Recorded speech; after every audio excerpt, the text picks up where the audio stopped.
27 साल पहले जब मैंने इंसाफ की तहरीक शुरू की थी, मकसद ही ये था, इंसाफ होता है मुल्क आज़ाद होता है, वो मुल्क खुशहाल होता है। जिस मुल्क के अंदर इंसाफ नहीं होता, ना वह आज़ादी होती है, ना वह जमहूरियत होती है, ना वह खुशहाली होती है। दरवाजे तोड़ के लोगों को मारा, जख्मी किया इन्होंने, मेरे सर पे मारा इन्होंने, और उसके बाद इस तरह लेके गए। सारी दुनिया ने देखा कि एक पाकिस्तान की सबसे बड़ी पार्टी का सरबराह,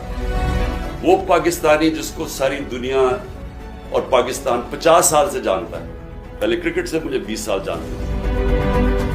जो पाकिस्तान की तारीख का सबसे बड़ा खैराती काम किए हैं, जिसने बड़े खैराती इदारे दुनिया में और होता, नोबेल प्राइज मिलता उन्हीं के ऊपर, 2 बड़े कैंसर हॉस्पिटल, तीसरा बन रहा है, 1 यूनिवर्सिटी, सब खैराती, और फिर अलकादर